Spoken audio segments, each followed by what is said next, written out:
I welcome you all to our channel Billion Education. My name is Yash और आज हम बात करने वाले हैं trend of atomic properties. Okay, atomic property और वो भी किसका? ट्रांजिशन एलिमेंट का, जिसमें सबसे पहली जो प्रॉपर्टी हम डिस्कस करने वाले हैं वो है एटॉमिक एंड आयनिक रेडियाई। आप सब जानते हो एटॉमिक रेडियाई क्या होता है? The distance between the nucleus and valence electron. हालांकि ये तो डेफिनेशन है जस्ट बोलने के लिए, बट एक्चुअल में ये होता है distance between two nuclei, half of internuclear distance between two nuclei which are bonded with each other. और हम यहाँ पे कौन से रेडियाई की बात करेंगे? जी हाँ, मेटालिक रेडियाई की बात करेंगे, क्योंकि ट्रांजिशन एलिमेंट में मेटालिक बॉन्ड होता है। तो ऐसे दो ट्रांजिशन मेटल एटम ऐसे नज़दीक होंगे, उनके इंटरन्यूक्लियर डिस्टेंस का आधा ले लेंगे तो हमें क्या मिल जाएगा? Atomic radii. और फिर उसके आयन का जो भी रेडियस होगा हम उसे आयनिक रेडियाई बोलेंगे। और एक चीज़ आप हमेशा याद रखना, एटॉमिक रेडियाई के कंपेयर में ionic radii is always smaller. Ionic radii जो होती है वो उसी एटम के एटॉमिक रेडियाई से छोटा होता है, क्योंकि हम सब जानते हैं जैसे जैसे इलेक्ट्रॉन को निकालते जाएंगे वैसे वैसे साइज क्या होती जाएगी? छोटी। बिफोर स्टार्टिंग मैं कुछ आपको बेसिक्स बताने वाला हूँ, ज़रा ध्यान से सुनिएगा। यहाँ पे देखिए, स्कैंडियम, फिर आता है टिटेनियम, फिर वेरिडियम, क्रोमियम, मैंगनीज, आयन, कोबाल्ट, निकल, कॉपर, जिंक। ओके, अब इनका अगर आप इलेक्ट्रॉनिक कॉन्फ़िगरेशन देखिए, मैं रफली दिखाता हूँ, तो ये हो जाएगा 3D1, फिर 4s2, फिर इसका क्या हो जाएगा? क्रोमियम का क्या हो जाएगा? 3D5, 4s1। और फिर यहाँ पे क्या आप देखेंगे? मैंगनीज का 3D5, 4s2 हो जाएगा। और फिर अगर आप कॉपर का देखें, चलिए बीच में कोबाल्ट का लिख देते हैं, तो ये हो जाएगा 3D7, 4s2। ओके, कोबाल्ट का लिख देते हैं। फिर कॉपर का क्या हो जाएगा? 3D10, 4s1। और ये हो जाएगा 3D10, 4s2। कौन? जिंक। तो अगर आप देखें तो ये जो सारे एलिमेंट हैं ये सारे फोर्थ पीरियड के हैं, और हमें पता है कि जो एलिमेंट जिस पीरियड में होता है उसमें उतने शेल होते हैं। ठीक है, अब जरा देखिए, स्कैंडियम के केस में आउटर मोस्ट शेल में 2 इलेक्ट्रॉन है और अंदर कितना है? 1 इलेक्ट्रॉन। ठीक है, ओके। और अगर आप वही क्रोमियम का देखें तो बाहर कितना इलेक्ट्रॉन है? 1, लेकिन डी में कितने इलेक्ट्रॉन है? 5। अब यहाँ पे हम सबको पता है जैसे जैसे आप राइट जा रहे हो, जैसे जैसे we are moving towards right side, क्या क्या हो रहा है जरा देखिए। न्यूक्लियस के अंदर, inside nucleus, number of proton are increasing. जो नंबर ऑफ प्रोटॉन्स है वो क्या हो रहे हैं? बढ़ रहे हैं। ओके, न्यूक्लियस में। और ये अल्टीमेट शेल है और ये n-1 है। और साथ ही साथ number of electron are increasing in n-1 d orbital. ठीक है, अब जरा देखिए, अब न्यूक्लियस में प्रोटॉन के बढ़ने से क्या होगा? न्यूक्लियस में प्रोटॉन के बढ़ने से क्या होगा? जैसे जैसे आप राइट जा रहे हो न्यूक्लियस में प्रोटॉन बढ़ रहा है, मतलब क्या बढ़ रहा है? इलेक्ट्रॉन खींचने की टेंडेंसी बढ़ रही है, मतलब Z इफेक्टिव बढ़ रहा है। और दूसरे साइड अगर आप देखो n-1 के इलेक्ट्रॉन अगर बढ़ रहे हैं तो n-1 किस में इलेक्ट्रॉन बढ़ रहे हैं? D में। और आप सबको पता है कि n-1 मतलब अंदर वाली शेल है, और अगर अंदर वाली शेल में इलेक्ट्रॉन बढ़ेगा तो शील्डिंग बढ़ेगा। जैसे अगर मैं कोबाल्ट का ले लूँ तो ये देखिए, अब कोबाल्ट में इसमें कितने इलेक्ट्रॉन हो जाएंगे? 7 हो जाएंगे। सर आपने 4 ही क्यों दिखाए? अरे भैया गोलाकार है ना, तो बाकी के साइड भी होंगे। तो ये क्या करेगा? ये बाहर वाले इलेक्ट्रॉन को क्या करेगा? रिपेल करेगा। मतलब सिंपल सी बात बताऊं तो ये अंदर वाले इलेक्ट्रॉन बाहर वाले इलेक्ट्रॉन को न्यूक्लियस के पुल से बचाएंगे। मतलब एक तरफ न्यूक्लियस में प्रोटॉन के बढ़ने की वजह से Z इफेक्टिव बढ़ रहा है, मतलब साइज क्या होनी चाहिए? छोटी होनी चाहिए। साइज क्या होनी चाहिए? छोटी। और दूसरी तरफ n-1 डी में इलेक्ट्रॉन बढ़ने की वजह से साइज बढ़ना चाहिए, क्योंकि शील्डिंग बढ़ रहा है। लेकिन हम एक चीज जानते हैं दोस्तों कि n-1 that is d orbital जो है, d ऑर्बिटल की शील्डिंग काफी खराब होती है। उनकी शील्डिंग काफी खराब होती है, क्योंकि जो d ऑर्बिटल का शेप होता है वो डिफ्यूज होता है। डिफ्यूज का सिंपल मीनिंग में अगर बताऊं तो काफी डिस्टर्ब टाइप का होता है। मतलब इलेक्ट्रॉन जो होते हैं उसके अच्छे से बाहर वाले को शील्ड नहीं कर पाते, ऐसा है। तो आप ऐसा नहीं कह सकते कि डी ऑर्बिटल एकदम ही शील्डिंग नहीं करते, बट एटलीस्ट कुछ तो शील्डिंग करते हैं।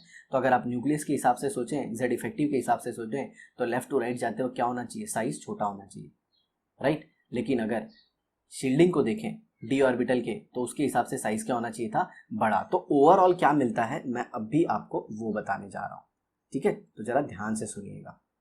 तो स्कैंडियम, टिटेनियम, वेनेडियम और क्रोमियम, इनके केस में जब आप लेफ्ट से राइट जाते हो, लेफ्ट से राइट जाते हो, तो इसमें क्या हो जाता है, इसमें जेड इफेक्टिव जो है, इफेक्टिव न्यूक्लियर चार्ज, वो बढ़ जाता है और साइज क्या हो जाती है, छोटी। जी हाँ, मैं यहाँ पे एटॉमिक रेडियाई की बात कर रहा हूँ। किसकी, एटॉमिक रेडियाई की। आ समझ में, ऐसा होता है। तो म्यूचुअल इफेक्ट देखना है हमको, शील्डिंग भी देखना है और साथ ही साथ जेड इफेक्टिव भी देखना है। तो जेड इफेक्टिव डोमिनेट हो जाता है किस पे, शील्डिंग पे। अब जरा देखिए, क्रोमियम के बाद मैंगनीज, आयरन, कोबाल्ट और निकल, इनके केस में अगर आप देखेंगे तो जेड इफेक्टिव बैलेंस हो जाता है किसके, शील्डिंग के। जेड इफेक्टिव और शील्डिंग क्या हो जाता है, एकदम बैलेंस हो जाता है। आ रहा है समझ में सर। जेड इफेक्टिव तो ही हम शील्डिंग को निकालने के बाद ही कैलकुलेट करते हैं ना। जैसे देखिए, जेड इफेक्टिव होता है जेड माइनस सिग्मा, इसमें ये क्या है, न्यूक्लियर चार्ज, सिग्मा क्या है, शील्डिंग इफेक्ट। तो जो आप लोग सोच रहे हो एकदम सही है, जेड इफेक्टिव शील्डिंग को निकालने के बाद ही आता है। तो ऐसे मैं कह सकता हूँ कि स्कैंडियम से क्रोमियम जाते वक्त जेड इफेक्टिव बढ़ जाता है, इसीलिए साइज छोटी हो जाती है। और जब मैंगनीज से निकल की तरफ आते हो तो जेड इफेक्टिव जो रहता है वो ऑलमोस्ट क्या हो जाता है, कांस्टेंट हो जाता है। चलिए, मैं शील्डिंग के टर्म में बात नहीं करूंगा।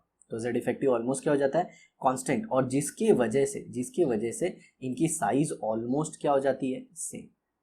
लेकिन वही जब आप कॉपर और जिंक में आते हो, तो इसमें जेड इफेक्टिव क्या हो जाता है, कम हो जाता है। जेड इफेक्टिव क्या हो जाता है, कम हो जाता है, क्योंकि अब इनमें डी ऑर्बिटल में काफ़ी अच्छे नंबर ऑफ इलेक्ट्रॉन्स हो गए, 10-10 इलेक्ट्रॉन हो गए। तो अब इसमें साइज क्या हो जाती है, बढ़ जाती है। साइज क्या हो जाती है, बढ़ जाती है। तो ये तो साथियों ट्रेंड था लेफ्ट टू राइट का। किसका, लेफ्ट टू राइट का। लेकिन हमें पढ़ना है साथ ही साथ टॉप टू बॉटम का भी। किसका, top to bottom. Okay, atomic radii. और हम इनकी कौन सी एटॉमिक रेडिया पढ़ रहे हैं, जी हाँ, हम इनका मेटालिक पढ़ रहे हैं, ठीक है। तो जरा देखिए यहाँ पे, तो ये स्कैंडियम है, इसके नीचे इट्रियम आएगा, उसके नीचे लैंथेनम आएगा, उसके नीचे एक्टीनियम आएगा, और फिर उसके बाद स्कैंडियम के बाद टिटेनियम, और इट्रियम के बाद जिरकोनियम, और यहाँ पे तो पता है ना आपको, पूरा एफ ब्लॉक आएगा, पूरा एफ ब्लॉक, और यहाँ पे हैफनियम, और यहाँ पे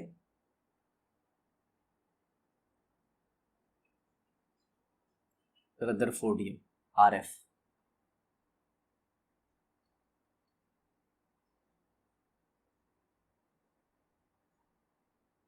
ओके, आप एक बार चाहें तो इसकी क्रॉस चेक भी कर सकते हैं, जो एलिमेंट है उसे। यहाँ पे ऊपर पीरियोडिक टेबल दिया गया है, ये देख सकते हैं आप। ये देखिए, एक्टीनियम के बाद क्या आ गया यहाँ पे, रदरफोर्डियम, और लैंथेनम के बाद क्या आ गया, हैफनियम। इसके बाद ये आता है पूरा, लैंथेनम के बाद पता है सीरियम, प्रेजोडिनियम, ये आता है। एक्टीनियम के बाद थोरियम, और ये सब आता है, ठीक है। तो याद रखिएगा। अब जो सबसे इंपॉर्टेंट चीज़ है समझने वाली, वो ये है कि डाउन द ग्रुप क्या होगा, ठीक है। तो नो डाउट स्कैंडियम से जब हम इट्रियम पे आते हैं, तो स्कैंडियम का इलेक्ट्रॉनिक कॉन्फ़िगरेशन होता है 3d1 4s2, और इसका होता है 4d1 5s2। तो सिंपल सी बात है, एक शेल बढ़ गया।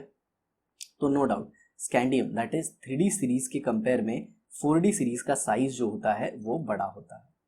साइज क्या होता है, बड़ा होता है। लेकिन अगर आप देखें इट्रियम के बाद लैंथेनम और एक्टिनियम, तो नो डाउट इट्रियम से बड़ा साइज किसका होगा, लैंथेनम का, और लैंथेनम से बड़ा साइज किसका होगा, एक्टिनियम का। लेकिन अब जो बात ध्यान रखने वाली है, बहुत इंपॉर्टेंट चीज बताने वाला हूं मैं, बहुत ही इंपॉर्टेंट, एकदम ध्यान से सुनिएगा। ओके, नहीं सुना ना रे बाबा, तो फिर तेरा ही नुकसान है, इतना याद रखना। ओके, अब जरा देखो यहाँ पे कुछ ऐसा हो जाता है, जिरकोनियम और हैफनियम का साइज ऑलमोस्ट सेम हो जाता है। जिरकोनियम और हैफनियम का साइज क्या हो जाता है, ऑलमोस्ट सेम। और जिरकोनियम ही नहीं, इसके आगे जो सारे एलिमेंट आते हैं ना, और हैफनियम के आगे सारे जो एलिमेंट आते हैं, इनकी भी साइज ऑलमोस्ट क्या हो जाती है, सेम। ये सब कुछ आप आगे पढ़ोगे लैंथेनॉइड कॉन्ट्रैक्शन में। किसमें, लैंथेनाइड कॉन्ट्रैक्शन, याद रखना। लैंथेनाइड कॉन्ट्रैक्शन आगे आएगा एफ ब्लॉक एलिमेंट में। और मैं ऐसे बताता हूँ ऐसा हुआ क्यों। तो देखिए, जिरकोनियम से हैफनियम का साइज बड़ा होना चाहिए था, जिरकोनियम से हैफनियम का साइज बड़ा होना चाहिए था, लेकिन हैफनियम का साइज छोटा हो गया। क्यों? क्योंकि उसके पहले आ जाता है एफ ब्लॉक। क्या आ जाता है? F block element. और एफ ब्लॉक एलिमेंट में मेरे दोस्तों इलेक्ट्रॉन कहाँ जाते हैं? अरे भाई, एफ ब्लॉक में इलेक्ट्रॉन जो है वो तो एफ ऑर्बिटल में ही जाएंगे ना। और एफ ऑर्बिटल की जो शील्डिंग होती है वो बहुत खराब होती है। अरे एफ बोले तो फट्टू यार, इनकी शील्डिंग बहुत खराब होती है। और जब शील्डिंग बहुत खराब होगी तो न्यूक्लियस अपना ताकत दिखाएगा, और न्यूक्लियस अपना ताकत दिखाएगा तो साइज क्या हो जाएगी मेरे भाई? छोटी हो जाएगी। अरे मत समझाया यार सर, आपने तो मत समझाया। और इसी की वजह से जो हैफनियम की साइज है, इवन जो एंटायर 5D सीरीज है उसकी साइज क्या हो जाती है? छोटी। और उनकी साइज इतनी छोटी हो जाती है कि वो अपने ऊपर वाले transition series that is 4D series के साइज के ऑलमोस्ट इक्वल हो जाते हैं। और उनकी प्रॉपर्टी भी सेम हो जाती है, जिसे हम केमिकल ट्विंस भी कहते हैं, केमिकल ट्विंस भी कहते हैं। बट याद रखना, जो लैंथेनाइट कॉन्ट्रैक्शन या फिर poor shielding of F orbital दिखती है, ये लैंथेनम के बाद दिखती है। किसके बाद दिखती है? लैंथेनम या फिर एक्टिनियम के बाद दिखती है। तो ये जो ट्रेंड है साइज का, ये थर्ड ग्रुप में वैसा ही रहेगा जैसे बाकी के ग्रुप में दिखता है पीरियोडिक टेबल में इन जनरल। आया समझ में? तो ये था इंपॉर्टेंट चीज। अब आ जाते हैं आयनिक रेडियाई के बारे में। तो देखिए, आयनिक रेडियाई सिंपल सी बात है, जो ट्रेंड एटॉमिक साइज में चलता है वही आयनिक में भी चलेगा, वही आयनिक में भी चलेगा, लेफ्ट टू राइट और टॉप टू बॉटम भी।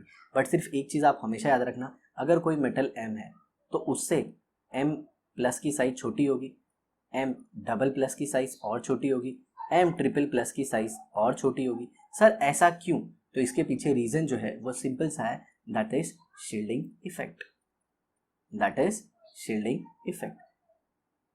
तो होता क्या है, होता क्या है दोस्तों, जैसे जैसे आप इलेक्ट्रॉन को निकालते हो, जैसे जैसे आप इलेक्ट्रॉन को निकालते हो, ये जो कटायन बन रहे हैं, नो डाउट आयन बन रहे हैं, ये कैसे बन रहे हैं? इलेक्ट्रॉन के रिमूवल से। ओके। और जैसे जैसे इलेक्ट्रॉन को निकालोगे आप, जैसे जैसे आप इलेक्ट्रॉन को निकालोगे, शील्डिंग क्या होती जाएगी? कम होते जाएगी। और शील्डिंग कम होते जाएगी तो मैंने तो बताया ही है, जेड इफेक्टिव क्या होता है? Z effective is equal to Z minus sigma. और अगर सिग्मा कम हो गया भाइयों, सिग्मा अगर क्या हो गया कम, तो नो डाउट जेड इफेक्टिव बढ़ जाएगा। और जेड इफेक्टिव बढ़ जाएगा तो साइज क्या हो जाएगी? छोटी। साइज क्या हो जाएगी? छोटी। हमेशा याद रखना। ओके सर, अनायन का अगर मैं यहीं पे पूछूं तो अनायन के केस में क्या हो जाता है बेटा? इलेक्ट्रॉन डालने के बाद जो शील्डिंग है वो बढ़ जाती है और साइज क्या हो जाती है? बड़ी हो जाती है। ठीक है, चलिए आगे देखते हैं। ओके, तो अब ये सब कुछ रीड करना है।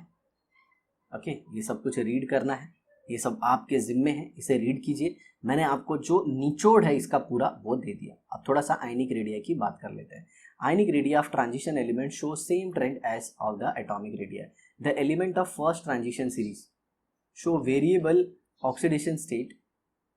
The trend of ionic radii this can be studied with first. मतलब जो आयनिक रेडिया का ट्रेंड है आप कैसे पढ़ सकते हैं? Element having same oxidation state, मतलब सारे जो एलिमेंट हैं जैसे स्कैंडियम है, टिटेनियम है, वेनेडियम है, क्रोमियम है, इन सबको इनके फिक्स ऑक्सीडेशन स्टेट में रखो। जैसे सबको +1 में रखा है, या फिर सबको किस में रखो?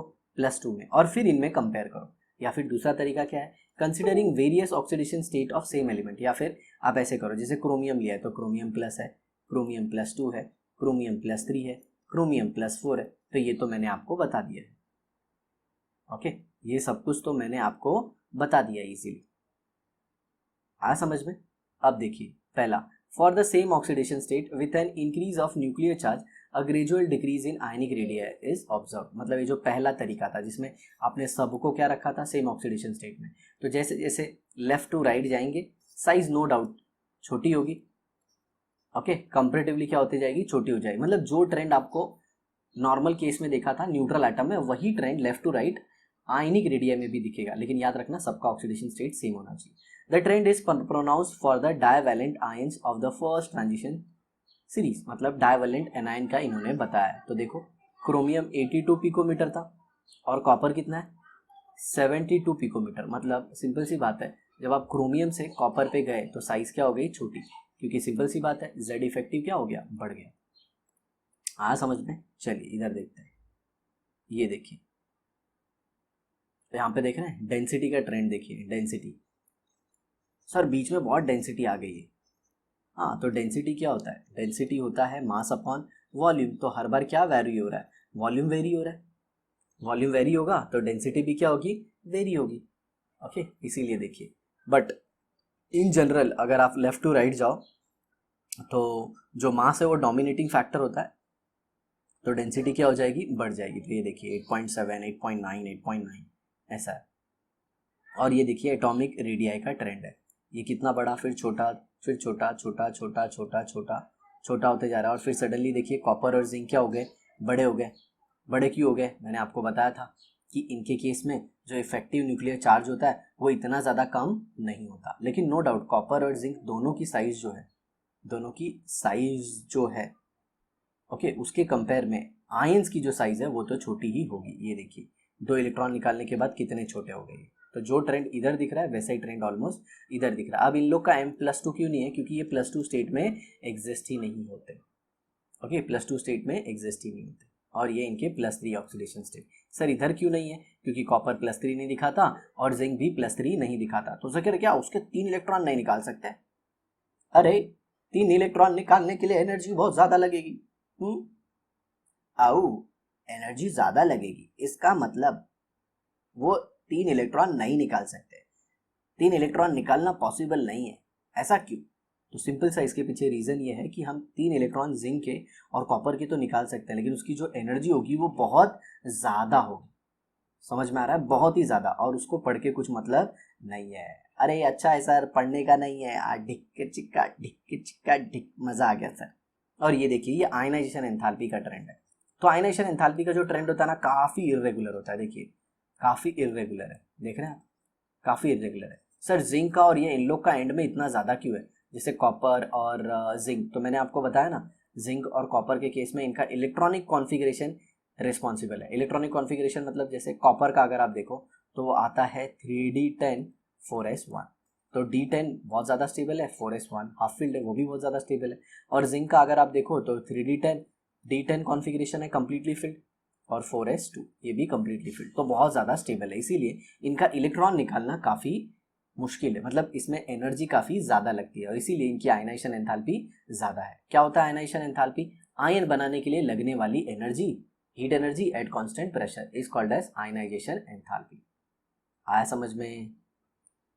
तो ये काफ़ी इर्रेगुलर ट्रेंड होता है। तो जो इंपॉर्टेंट है वो डाउन द ग्रुप है। अगर आप डाउन द ग्रुप देखो आयनाइजेशन एंथैल्पी को, ये भी मैं बता देता हूँ आपको, क्योंकि डाउन द ग्रुप बहुत पूछा जाता है। ठीक है, और डेंसिटी का भी एक इंपॉर्टेंट ट्रेंड मैं आपको बता देता हूँ। तो सबसे पहले हम लोग डेंसिटी देखते हैं डाउन द ग्रुप। ठीक है, तो यहाँ पे देखिए, तो डेंसिटी क्या होता है? Density is equal to mass upon volume. और जब आप 3D से 4D जाते हो, 3D से 4D जाते हो और फिर 4D से 5D जाते हो, चलिए एलिमेंट भी दिख लेते हैं यहीं पे। ये पे स्कैंडियम, ये कौन सा है? इट्रियम, और ये लैंथेनम। तो जब आप 3D से 4D जाते हो तो नो डाउट वॉल्यूम बढ़ता है, मास भी बढ़ता है, लेकिन मास ज़्यादा बढ़ता है। तो 3D से 4D डेंसिटी इंक्रीजेस। डेंसिटी क्या हो जाता है? इंक्रीज होता है। लेकिन लेकिन लेकिन अगर आप 4D से 5D जाओगे, 4D से 5D, तो आपको पता है मास तो बढ़ने वाला ही है, लेकिन वॉल्यूम ऑलमोस्ट क्या हो जाता है? कांस्टेंट हो जाता है। वॉल्यूम ऑलमोस्ट क्या हो जाता है? कांस्टेंट। लेकिन याद रखना, याद रखना किसके केस में? किसके केस में? इट्रियम के बाद और लैंथेनम के बाद। आ रहा समझ में? यहाँ पे डेंसिटी इतनी ज़्यादा, जो चेंज इधर आएगा डेंसिटी में, जो चेंज आएगा इधर डेंसिटी में, यहाँ पे वैसा चेंज नहीं आएगा। नो डाउट यहाँ पे भी डेंसिटी बढ़ेगी, लेकिन वो कम बढ़ेगी। और यहाँ पे तो मैं आपको बता रहा हूँ ना, वॉल्यूम ऑलमोस्ट कांस्टेंट हो जाता है, मास बढ़ जाता है। सर आप मास कैसे बढ़ता है ये नहीं समझ रहा है? अरे मास इसलिए बढ़ रहा है बेटा कि नंबर ऑफ प्रोटॉन भी बढ़ रहे हैं और इलेक्ट्रॉन भी बढ़ रहे हैं, इसीलिए तो मैं बोल रहा हूँ कि मास भी बढ़ रहे हैं। आ रहा है समझ में? तो वॉल्यूम ऑलमोस्ट क्या हो गया है? कॉन्स्टेंट। वॉल्यूम ऑलमोस्ट क्या हो गया है? वॉल्यूम ऑलमोस्ट कांस्टेंट हो गया है, लेकिन मास बहुत बढ़ रहा है। तो मैं बताऊं, 4D से जब आप 5D जाते हो साथियों, 4D से आप 5G जाते हो तो डेंसिटी ऑलमोस्ट डबल हो जाती है। डेंसिटी ऑलमोस्ट क्या हो जाती है? डबल हो जाती है। आ रहा है समझ में? और इसी वजह से 5D सीरीज में आपको मोस्ट डेंसेस्ट एलिमेंट मिलेंगे ऑस्मियम और इरिडियम। ऑस्मियम और इरिडियम, ऑस्मियम की सबसे ज़्यादा डेंसिटी होती है और उसके बाद फिर किसकी होती है? इरिडियम की। Osmium is the most densest element. I tell you, अगर ऑस्मियम का एक डस्टर है, ऐसा मान लीजिए एक ऑस्मियम का ऐसा एक डस्टर बना दिया, ओके, तो मेरे भाई आप दोनों हाथ से उठाओगे ना तो भी ये डस्टर आपसे उठने वाला नहीं है, ओके, बल्कि डस्टर उठाते वक्त कुछ गिर जाएगा। समझ में आ रहा है? अरे सर ये क्या बोल रहे हो? जी हाँ, इसकी डेंसिटी बहुत ज़्यादा होती है। आया समझ में? ऑस्मियम की 24-26 ऐसे के अराउंड कुछ आता है, परफेक्ट डेटा नहीं मुझे याद है, बट ऑस्मियम के बाद जो दूसरा सेकेंड डेंसेस्ट आता है वो आता है इरिडियम। किसी किसी किताबों में इरिडियम को ज़्यादा डेंसेस्ट बताया गया है, ऑस्मियम को सेकेंड डेंसेस्ट बताया गया है, लेकिन जहाँ तक मेरा ज्ञान है वो मैं आपको बता रहा हूँ कि ऑस्मियम की डेंसिटी इरिडियम से थोड़ी ज़्यादा होती है। चलिए अब मैं बात करता हूँ आयनाइजेशन एंथैल्पी का। तो आयनाइजेशन एंथैल्पी का जो ट्रेंड है लेफ्ट टू राइट तो मैंने आपको बता दिया। क्या बता दिया? Left to right, okay, irregular trend होता है और एंड में क्या हो जाता है? बढ़ जाता है। लेकिन जो इंपॉर्टेंट है वो है टॉप टू बॉटम। जो ट्रेंड इंपॉर्टेंट है वो कौन सा है? Top to bottom. तो ये देखिए, स्कैंडियम से इट्रियम, नो डाउट साइज बढ़ रही है। क्या हो रहा है? साइज बढ़ रहा है, और साइज बढ़ रहा है तो सिंपल सी बात है अट्रैक्शन भी कम हो रहा होगा, और अट्रैक्शन कम होगा तो आयनाइजेशन एंथैल्पी क्या हो जाएगी? डिक्रीज हो जाएगी। कहाँ से कहाँ पे? 3D टू 4D जाने पे। मतलब 4D की जो आयनाइजेशन एंथैल्पी है वो कम होती है, किसके कंपेयर में? 3D। अब देखो, अब काम का बात आएगा, अब आ जाएगा कौन? लैंथेनम। तो नो डाउट इट्रियम के कंपेयर में लैंथेनम की भी डेंसिटी, अरे आयनाइजेशन एंथैल्पी कम होती है। वापस बोल रहा हूँ, इट्रियम के कंपेयर में लैंथेनम की आयनाइजेशन एंथैल्पी कम होती है, क्योंकि लैंथेनम का साइज क्या है? बड़ा। लेकिन लेकिन लेकिन अगर आप इट्रियम के बाद देखें जिरकोनियम, और लैंथेनम के बाद देखें दैट इज हैफनियम, तो जिरकोनियम से ज्यादा हो जाती है आयनाइजेशन एंथैल्पी किसकी? हैफनियम की। मैं इट्रियम से ज्यादा जो बोलते हैं ना, इट्रियम से जो अगर आप सोच रहे हो कि ज्यादा लैंथेनम का होगा तो ये गलत है, ठीक है। लेकिन हाँ, जिरकोनियम से हैफनियम का ज्यादा हो जाता है। क्यों ज्यादा हो जाता है? मैंने बताया ना, यहाँ पे साइज ऑलमोस्ट क्या होती है? कांस्टेंट। और जब साइज, नो डाउट ये मैंने जो डिक्रीजिंग साइज बनाया था ये 5D के लिए बनाया था, और 5D का साइज छोटा होने की वजह से इसकी साइज ऑलमोस्ट किसके बराबर आ जाती है? 4D के बराबर। और इनकी जब साइज बराबर आ गई, मतलब इनका वॉल्यूम सेम आ गया, तो न्यूक्लियस में प्रोटॉन तो अब ज्यादा है ना यार। 5D के केस में न्यूक्लियस में प्रोटॉन तो अब तो ज्यादा है, और ज्यादा है तो नो डाउट जो एनर्जी है वो भी ज्यादा लगेगी। तो याद रखना, निचोड़ बता रहा हूँ, 3D to 4D ionization enthalpy decreases, but 4D to 5D ionization enthalpy increases. आ गया समझ में? ये था इंपॉर्टेंट चीज जो मैंने आपको बता दिया। अब बढ़ते हैं अपने थियोरेटिकल पार्ट पे। ये देखिए, ये आयनाइजेशन एंथैल्पी पूरा आपको एक्सप्लेन किया गया यहाँ पे, ओके। ये देखिए, ये आप इसे पढ़ लेना अच्छे से। अब आ जाते हैं हम लोग मेटालिक कैरेक्टर पे, ठीक है। चलिए देखिए, low ionization enthalpy and vacant d orbital in the outermost shell are responsible for metallic character of transition element. मतलब ट्रांजिशन एलिमेंट से इलेक्ट्रॉन इजीली निकलता है compare to p block element, और उनकी डी ऑर्बिटल पार्शियली फिल्ड होती है। यही responsible है उनके मेटालिक कैरेक्टर। अब मेटालिक कैरेक्टर मतलब क्या है? Ductility, melting point, boiling point high होती है, फिर गुड कंडक्टर ऑफ इलेक्ट्रिसिटी। समझ में आ रहा ना? यही सब। These favor the formation of metallic bond and these element shows typical metallic property. Typical metallic property important है। The hard nature of these elements suggest the formation of covalent bond in them. तो देखिए यहाँ पे भी covalent bond आते हैं, और मैंने तो बहुत पहले ही अपनी पिछली वीडियो में ही बात कर लिया था कि N-1 जो है ये D के इलेक्ट्रॉन, ये रिस्पॉन्सिबल है किसके लिए? कोवेलेंट बॉन्ड के लिए। अरे हाँ सर, मुझे तो याद है, आपने तो बोला था इसके पहली वाली वीडियो में, मैंने देखा था सर, और नीचे कमेंट भी किया है सर। आप ही नहीं ध्यान देते सर, रिप्लाई नहीं देते। ओए क्या है ना, आपके अभी फॉलोअर बढ़ गए ना सर, इसके लिए आप अपने हमारे पर ध्यान नहीं देते हो, आप बहुत बिजी लगते हो, ऐसा लग रहा है मुझको। अरे नहीं रे बाबा, बिजी नहीं, वीडियो बनाने का है बहुत कुछ, सीईटी खत्म करने के लिए, नीट में आने का है, जेई में आने का है, उसके बाद जितना भी एग्जाम होता है सब कुछ देखने का है, बहुत सारा सब्जेक्ट है, इसके लिए कभी कभी रिप्लाई नहीं दे पाता। आगे देखिए, this is possible due to the presence of unpaired N-1 d electron in these element. तो देखिए कोवेलेंट बॉन्डिंग, और मैंने बताया ना, ज्यादा सिर्फ कोवेलेंट बॉन्डिंग होगी तो ब्रिटल नेचर हो जाएगा। हाँ समझ में? Nearly all transition metal have simple hexagonal close packing. HCP होती है, या फिर CCP होती है या फिर BCC होती है। याद रखना SCC नहीं होता, क्योंकि HCC का पैकिंग एफिशिएंसी बहुत कम होता है। क्या होता है परसेंटेज पैकिंग एफिशिएंसी SCC? आप नीचे लिख के बताओ कमेंट बॉक्स में। 50 के ऊपर ही होता है, हिंट देता हूं मैं आपको, बताना जरूर। Okay, which are characteristic of true metal? You have learned about this in chapter 1. Remember, hardness, high melting point, metallic properties of the transition elements indicates that the metal atoms are held strongly by metallic bond with covalent character. अगर आपको metallic bond के बारे में जानना है तो simple आप metallic bond type कीजिए और लिख दीजिए billion education, metallic bond billion education. तो कुछ भी ढूंढना रहता है ना तो मोस्टली आप ऐसे ही टाइप करके सर्च कर सकते हैं। तो ये देखिए पूरा आयनाइजेशन एंथैल्पी का ट्रेंड है। Scandium, titanium, left to right देख रहे हैं, यहाँ पे एंड में बहुत ज़्यादा हो गया है। जिंक क्यों बहुत ज़्यादा है? क्योंकि नो डाउट मैंने आपको बताया कि जिंक 3d10 4s2 होता है। इसका D भी कम्प्लीटली फिल्ड है और S भी कम्प्लीटली फिल्ड है। D में 10 इलेक्ट्रॉन और S में 2 इलेक्ट्रॉन, तो काफ़ी ज़्यादा। और बीच में तो आप देख रहे हैं यहाँ पे वेरिएबल है, इसे बताना थोड़ा सा मुश्किल। आ रहा है समझ में? बट इन जनरल देखो तो आप लेफ्ट टू राइट जो होते जा रहा है वो बढ़ते ही जा रहा है, बट कहीं कहीं पे आपको एक्सेप्शंस मिल सकते हैं। In all these transition series, the melting point steadily increases up to D5 configuration. Chromium, molybdenum, tungsten show highest melting point in their respective series. तो देखिए क्रोमियम है, मोलिब्डेनम है और टंगस्टन। उल्फ्रम, W मतलब उल्फ्रम, उल्फ्रम मतलब tungsten. Manganese and technetium display anomalous value of melting point. Okay, manganese जो था, manganese और टेक्नीशियम, उनका जो मेल्टिंग पॉइंट था वो एनामोलस था। देख रहे थे ना आप, क्रोमियम तक बढ़ा और सडनली मैंगनीज का गिर गया था। Okay, after this with increasing atomic number the melting point decreases irregularly. क्यों डिक्रीज हो रही है? क्योंकि जो d ऑर्बिटल के इलेक्ट्रॉन है वो पेयर्ड होते जा रहे हैं। और मैंने आपको बताया था कि मैंगनीज का जो मेल्टिंग पॉइंट कम है उसके लिए रीजन सिंपल सा दो है, एक लैटिस एंथैल्पी और दूसरा पैकिंग। मतलब जब MnMn मिले थे तो उनकी लैटिस कैसी बनी थी और दूसरा उनकी पैकिंग कैसी है, क्योंकि हम सब जानते हैं BCC के कंपेयर में FCC की पैकिंग ज़्यादा एफिशिएंट होती है। तो अगर बाकी सबकी FCC है और अगर Mn की BCC होगी तो इसीलिए उसका मेल्टिंग पॉइंट क्या हुआ होगा? कम हो गया होगा। ठीक है, तो अब जो नेक्स्ट कंसेप्ट है ये है मैग्नेटिक प्रॉपर्टी, और बहुत इंपॉर्टेंट है। इससे आपको एक क्वेश्चन मिलना ही मिलना है आपके बोर्ड एग्जाम में। ठीक है, तो हम आज अपनी वीडियो को यहीं पे समाप्त करते हैं और I am damn sure that you will share it with your friends.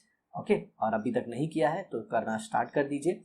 अपने सिलेबस को फटाफट कवर कीजिए और खुद को तैयार कीजिए ताकि आप बोर्ड एग्जाम में अच्छे से अपीयर हो सके। Thanks a lot for watching the video. Will be meeting once again in the next video with a concept called as magnetic property. Bye bye.